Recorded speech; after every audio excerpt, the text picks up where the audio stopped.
नमस्कार दोस्तों, मैं सुनील अमृत। T20 सीरीज में आप सभी का स्वागत है। और हम लोग देख रहे हैं भाई मूल विधि में हम लोगों ने इससे पहले 7 क्लासें कंप्लीट कर चुके हैं। ये 8वीं आपकी क्लास है। तो 8वीं क्लास स्टार्ट करते हैं। 8वां सेट है। यूपीएसआई को ध्यान में रखते हुए ये क्लासें आपकी डाली जा रही है। यदि आप लोगों ने हमारा यूट्यूब चैनल सब्सक्राइब नहीं किया है तो प्लीज़ संसार अकेडमी के नाम से हमारे यूट्यूब चैनल को सब्सक्राइब अवश्य कर लें और वीडियो को लाइक तथा शेयर भी जरूर कर दें। और संसार अकेडमी टेलीग्राम चैनल पर ही आपको पीडीएफ भी भाई उपलब्ध हो जाएगी, तो आप उसको भी ज्वाइन कर सकते हैं। चलिए जी, करते हैं आज की क्लास को स्टार्ट। तो देखते हैं सबसे पहला जो क्वेश्चन दिया गया है आप लोगों के सामने वो कौन सा आया है। तो सबसे पहले क्वेश्चन की अगर मैं बात करूं तो वह है मानव अधिकार संरक्षण अधिनियम 1993 से संबंधित है। तो मानव संरक्षण अधिनियम 1993 की अगर हम बात करें तो इसमें ये पूछा गया भाई कुल कितने अध्याय और धाराओं में विभाजित इसको किया गया है। तो मानव अधिकार संरक्षण अधिनियम जो है ये 1993 में आया था।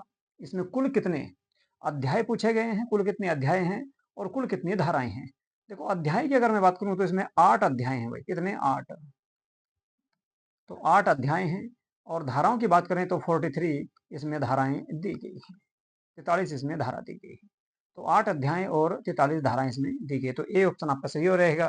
क्वेश्चन नंबर 1 था ये आपका। बात करेंगे क्वेश्चन नंबर 2 की।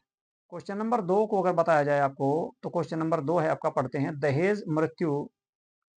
क्वेश्चन नंबर 2, दहेज मृत्यु की उपधारणा की गई है। तो दहेज के तहत जो मृत्यु की जाती है या हत्या की जाती है या मृत्यु हो जाती है उसको किस धारा में शामिल किया गया है, ये इसमें पूछा गया। तो उसके लिए धारा दी गई भाई, धारा 118 डी।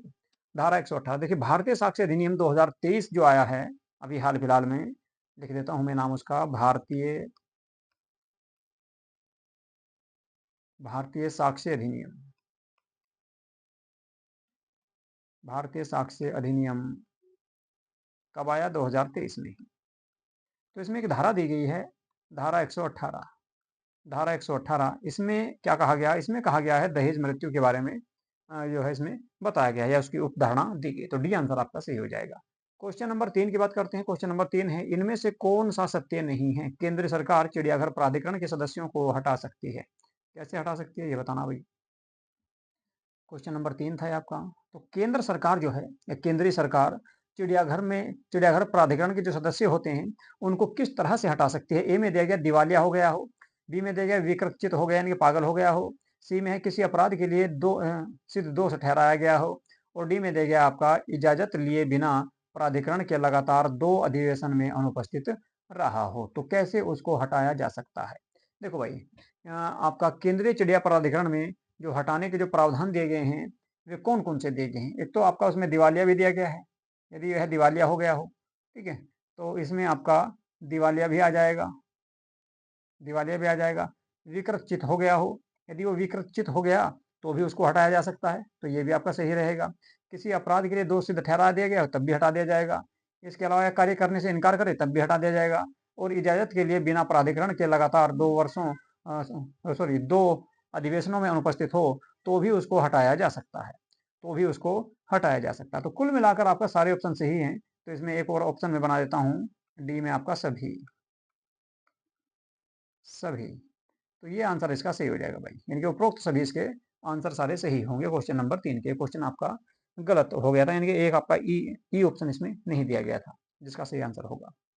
क्वेश्चन नंबर आपका 4 की बात करते हैं। तो क्वेश्चन नंबर 4 जो है वन्यजीव संरक्षण अधिनियम का विस्तार से संबंधित है कि वन्यजीव संरक्षण अधिनियम जो है ये 1972 में आया था। 1972 में इसकी एक धारा है, धारा 1 खंड 2 में कहा गया कि ये आपका वन्यजीव संरक्षण अधिनियम जो है इसका विस्तार पूरे भारत में देखने को मिलता है। कहाँ पर? पूरे भारत में देखने को मिलेगा। क्वेश्चन नंबर 4 है। तो पूरे भारत में यानी कि संपूर्ण भारत में इसका विस्तार है जी। इसके बाद क्वेश्चन नंबर 5 की बात करते हैं। पर्यावरण संरक्षण एवं सुधार भारतीय संविधान के किस अनुच्छेद में है?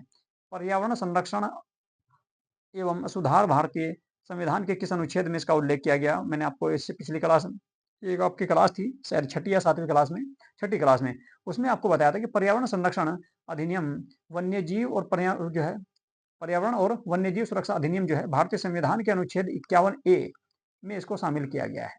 51A में शामिल किया गया है। इसके अलावा 48A में भी इसके बारे में प्रावधान किया गया है।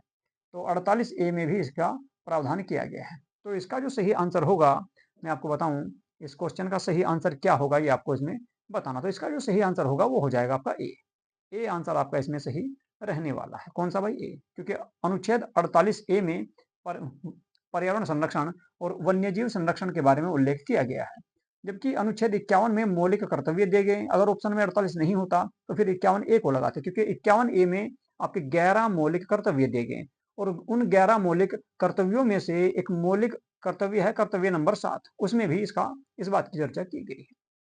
तो 51 ए भी सही हो जाता फिर। ठीक है, तो अभी आंसर रहेगा इसका 48 ए, या फिर ऑप्शन में आता ए और बी दोनों, तो भी सही हो जाती है। अगला क्वेश्चन देखेंगे। क्वेश्चन नंबर की बात करेंगे, क्वेश्चन नंबर 6 देखेंगे। पर्यावरण संरक्षण अधिनियम, पर्यावरण संरक्षण अधिनियम, क्वेश्चन नंबर 6 है ये। पर्यावरण संरक्षण अधिनियम भारत गणराज्य के किस वर्ष में संसद द्वारा अधिनियमित किया गया? यानी कि संसद जो है, जब देश गणतंत्र हुआ 1950 में, यानी कि 26 जनवरी 1950 को जिस दिन संविधान लागू हुआ, उसके कितने वर्ष बाद, उतने कितने वर्ष बाद संसद के द्वारा इस अधिनियम को पारित किया गया था, ये आपको इसमें बताना है। तो वो किया गया था भाई 37 साल बाद, 37 साल बाद। ठीक है, क्योंकि इसको कब किया गया? 1986 में, 1986 में, 1986 में इसको लागू किया गया था या अधिनियमित किया गया था। तो कुल मिलाकर 37वें वर्ष संसद के द्वारा इसे पारित किया गया। तो 37 इसका आंसर सही आ जाएगा। अगला क्वेश्चन देखते हैं। अगला क्वेश्चन है, सड़क पर दुर्घटनाओं तथा यातायात की समस्याओं से निजात पाने के लिए तथा वाहन चालकों की सुविधाओं के लिए किस रंग की रेखाएं खींची जाती हैं? बहुत बढ़िया क्वेश्चन है भाई। इस तरह के क्वेश्चन आपको देखने को मिल सकते हैं। सड़क पर यह दुर्घटनाओं और यातायात की समस्याओं से राहत पाने के लिए तथा वाहन चालकों की सुविधा के लिए किस रंग की रेखा खींची जाती है, ये आपको इसमें बताना है। देखो, रेखा जो खींची जाती है वे खींची जाएगी, या फिर पीले रंग की भी होती है, काले रंग की भी होती है और सफेद रंग की, सॉरी काले रंग की नहीं होगी, पीले और जो है सफेद रंग की धाराएं आपने देखा होगा ना सड़कों पर। मान लो ये हाईवे है, इस हाईवे के बीच में कहीं कहीं पे आपको से पीले और सफेद रंग की धारियां देखने को मिलेगी, ताकि जो है आगे वे ब्रेकर के रंग को समझ कर या उसकी स्पीड कम कर लेती है। तो सड़क दुर्घटनाओं और यातायात की समस्याओं से निजात पाने के लिए भारत सरकार के द्वारा वाहन चालकों की सुविधा के लिए भी सफेद और पीले रंग की जो धारियां हैं, रेखाएं हैं, वे खींची जाती हैं। तो आंसर रहेगा सी आपका, उपरोक्त दोनों, ए और बी। क्वेश्चन नंबर 8 की बात करेंगे। क्वेश्चन नंबर 8 जो है, केंद्र सरकार द्वारा मोटर वाहन अधिनियम जो आया था उसके बारे में बात करते हैं। इसमें संशोधन किया गया कब? 2019 में। तो क्वेश्चन नंबर ये 8 रहेगा भाई आपका। केंद्र सरकार द्वारा मोटर वाहन संशोधन अधिनियम 2019 के तहत मोटर वाहनों को वापस बुलाने का आदेश दिया गया यदि वाहन मान्य पंजीकरण नहीं है। तो ये दिया गया बी में, चालक के पास चालान अनुज्ञा पत्र यानी कि ड्राइविंग लाइसेंस नहीं है। इसके अलावा दिया गया वाहन पर्यावरण को क्षति पहुंचाता है या वाहन को उच्च मूल्य पर बेचा गया था। तो कौन सा इसका सही आंसर होगा, ये आपको इसमें बताना है। तो फटाफट बताओ भाई, कौन सा इसका सही आंसर हो सकता है? कौन सा इसका सही आंसर हो सकता है, ये आपको इसमें बताना है। ठीक है, चलिए देखते हैं। तो क्वेश्चन नंबर 8 है और इसमें दिया गया है आपका क्या, इसमें कहा गया केंद्र सरकार द्वारा मोटर वाहन संशोधन अधिनियम 2019 में जो आया था उसके तहत मोटर वाहनों को वापस बुलाने का आदेश दिया गया यदि मोटर वाहन पर्यावरण संरक्षण का अनुपालन नहीं करते या पालन नहीं करते। ठीक है, तो क्योंकि B6 आया था इस समय, कौन सा? B6 है, BS6 जो है इंजन आया था जो पर्यावरण के अनुकूल था। तो सी आंसर आपका सही हो जाएगा। क्वेश्चन नंबर 9 देखेंगे। मोटर वाहन अधिनियम 1988 में कुल कितनी धाराएं दी गई हैं? मोटर वाहन अधिनियम 1988 जो है, इसमें कुल धाराएं कितनी दी गई है, ये आपको बताना है। इसमें मैं आपको पहले भी बता चुका हूं कि इसमें कुल आपका अध्याय की अगर बात करें, देखो एक बार जो है इससे आपका अध्याय भी पूछा जा सकता है एग्जाम में, अध्याय भी पूछ सकते हैं और धारा भी पूछ सकते हैं। धारा कितनी है, तो धारा के बारे में भी बता दूं और अध्याय के बारे में बता दूं। धारा तो है 217, धारा तो 217 है। अध्याय कितने हैं, तो अध्याय है इसमें 14, अध्याय 14 है और धारा 17 है। तो आंसर आ जाएगा सी ऑप्शन इसका सही हो जाएगा। इसके बाद क्वेश्चन नंबर 10 देखेंगे। क्वेश्चन नंबर 10 है, SC/ST एक्ट 1988 में कुल कितनी धाराएं हैं? इसके बारे में भी मैं आपको पीछे भी बता चुका हूं कि इसमें कुल कितनी धाराएं हैं। इसमें कुल धाराओं की अगर मैं बात करूं और अध्याय की बात करूं तो दोनों ही बता देता हूं। क्वेश्चन नंबर 10 है, धारा तो मैंने आपको बताई थी कितनी थी भाई, 23। अध्याय कितने हैं? SC/ST एक्ट में अध्याय कितने हैं? तो अध्याय है इसमें 5, अध्याय 5 है और धाराएं हैं कितनी? 23, 23 इसमें धारा हैं। तो धारा 23 है और अध्याय हैं 5, ये आपको याद रखने हैं, एग्जाम में कभी भी आपके देखने को मिल सकते हैं। किशोर न्याय बालकों की देखरेख और संरक्षण अधिनियम 2015 की किस धारा में परितक्य बालक को परिभाषित किया गया है? परितक्य बालक को परिभाषित किया गया है, यानी कि कुल बनाकर कौन सी धारा में इसको परिभाषित किया गया, ये आपको बताना है। परितक्य का मतलब होता है गोद लिया गया बालक, ठीक है, गोद लिया गया बालक। तो इसके लिए धारा आपकी कौन सी है? धारा 2, धारा 2 खंड 1 में इसको परिभाषित किया गया है जी। किशोर न्याय अधिनियम जो आया था वो 2015 में आया। इसकी एक धारा थी, धारा नंबर 2 का खंड 1, उसमें इसको परिभाषित किया गया है। तो धारा 2 खंड 1 यानी कि ए ऑप्शन आपका सही हो जाएगा। क्वेश्चन नंबर देखेंगे अगला, जिसका नंबर है जी 12वां। 12वें नंबर का क्वेश्चन है। इससे पहले 11 क्वेश्चन आप लोगों को मैं करा चुका हूँ। क्वेश्चन नंबर 12 की बात कर लेते हैं। घरेलू हिंसा से महिलाओं का संरक्षण अधिनियम 2005 लागू हुआ। तो कब लागू हुआ था ये आपको बताना है। देखो, लागू हुआ था 26 अक्टूबर 2026 को, सॉरी 6 को, 26 अक्टूबर 2006 को इसे लागू किया गया। बेटिए 26 अक्टूबर 2006 को इसे लागू कर दिया गया था। तो बी आंसर आपका इसमें सही आ जाएगा। अगला क्वेश्चन देखेंगे। क्वेश्चन नंबर है आपका कौन सा? दंड प्रक्रिया संहिता की किस धारा के अंतर्गत निराधार गिरफ्तार करवाए गए व्यक्तियों को प्रतिकर देने का उपबंध होगा? निराधार मतलब जिनका कोई आधार नहीं था, जिन्होंने कोई गुनाह नहीं किया गया था, यानी कि बेकसूर थे, उन्हें भी गिरफ्तार करवा लिया गया, उन्हें गिरफ्तार करवा दिया गया। तो उसके संबंध में उन्हें कितना प्रतिकर दिया जाए या कितना उनको जो है हर्जाना दिया जाए, इस बात का उल्लेख किस धारा में किया गया है? तो धारा नंबर 358, धारा 358 में इस बात का उल्लेख किया गया है। यदि कोई व्यक्ति, ऐसे व्यक्ति को गिरफ्तार कर लिया जाता है जो आपका बेकसूर था, तो उसको बाद में क्या दिया जाएगा? उसमें उसको बाद में आपका प्रतिकर दिया जाएगा, यानी कि हर्जाना उसको दिया जाएगा। तो ये था भाई क्वेश्चन नंबर कौन सा? 33, 33, सॉरी क्वेश्चन नंबर 13। इसके बाद क्वेश्चन नंबर 14 की बात करेंगे। क्वेश्चन नंबर 14 जो है आपका वो है दंड प्रक्रिया संहिता की धारा 125 खंड 1 उपखंड डी के अंतर्गत निम्न में से कौन अपने माता पिता के भरण पोषण के जिम्मेदार हैं, यदि माता पिता स्वयं अपना भरण पोषण करने में सक्षम नहीं हैं? तो इसमें बताना है। बहुत बढ़िया क्वेश्चन है, आसान सा क्वेश्चन है, और आंसर भी आप लोग बता दो कि केवल पुत्र, केवल पुत्री, या पुत्र और पुत्री दोनों, या इनमें से कोई नहीं। कौन सा इसका सही आंसर होगा ये आपको इसमें बताना है। फटाफट बता दो, ठीक है, कि कौन सा इसका आंसर होगा भाई। क्वेश्चन नंबर 14 है ये, आंसर आपको इसका बताना है। देखिए भाई, क्वेश्चन नंबर 14 है।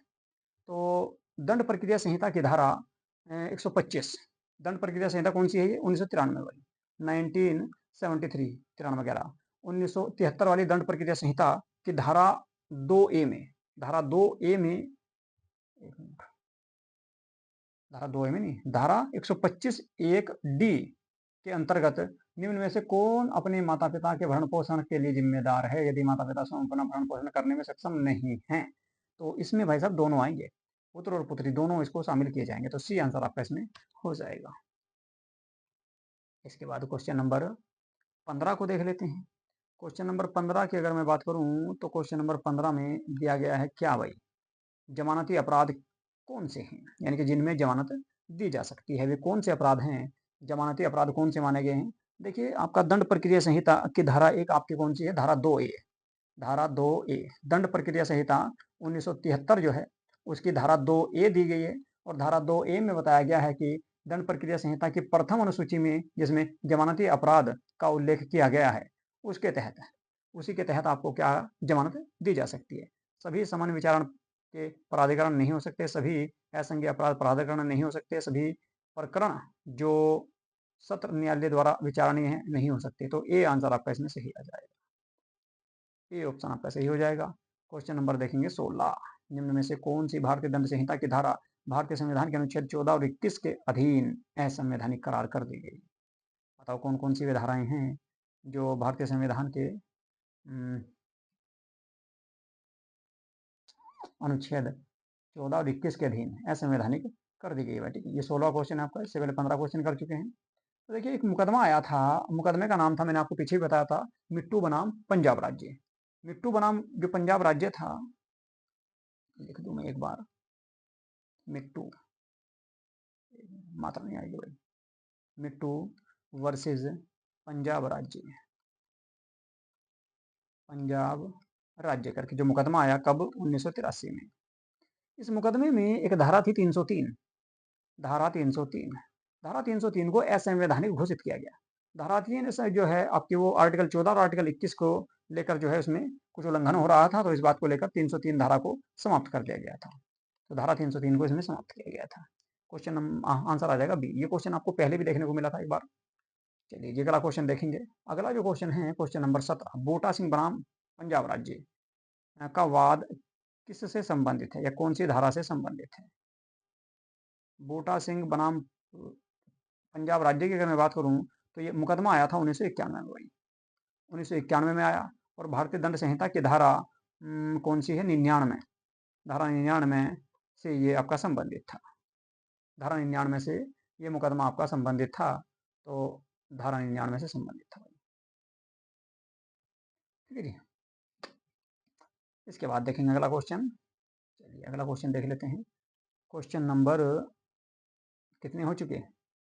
क्वेश्चन नंबर हो चुके भाई 17। 18 देखें, सामान्य आशय वाला है। सामान्य आशय का अर्थ क्या होता है?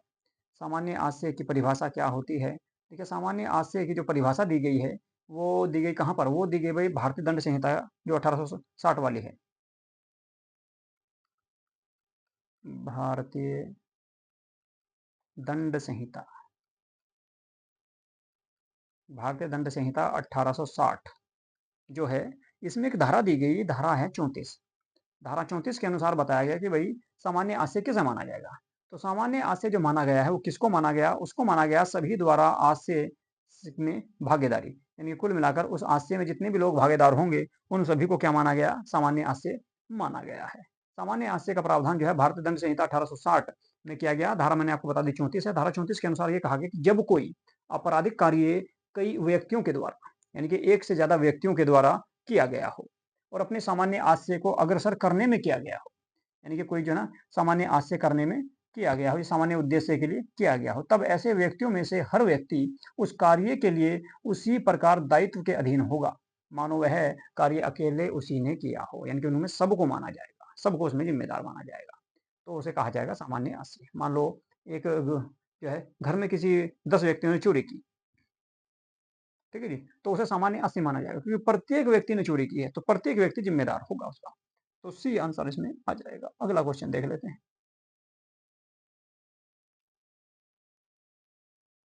क्वेश्चन नंबर देखेंगे भाई 19 की बात करेंगे। भारतीय दंड संहिता की धारा 1 किससे संबंधित है? भारतीय दंड संहिता जो 1860 वाली है उसमें धारा 1 जो दी गई ये किससे संबंधित है पूछ रहा। धारा 1 जो है नाम और उसके प्रवर्तक के विस्तार से संबंधित है, नाम और उसके प्रवर्तक से ही संबंधित है भाई, नाम और उसके प्रवर्तक से संबंधित रहेगी। उसके नाम और उसका प्रवर्तक जो होता है उसके क्षेत्र के बारे में विस्तार से संबंधित होती है। इसके बाद आज का आखिरी क्वेश्चन, क्वेश्चन नंबर 20, भारतीय न्याय संहिता 2023 की धारा 304 में परिभाषित अपराध कौन सा है? जो धारा 304 है, ये क्वेश्चन नंबर 20 है। धारा 304, धारा 304 में कौन सा अपराध घोषित किया गया है, कौन से अपराध को परिभाषित किया गया है?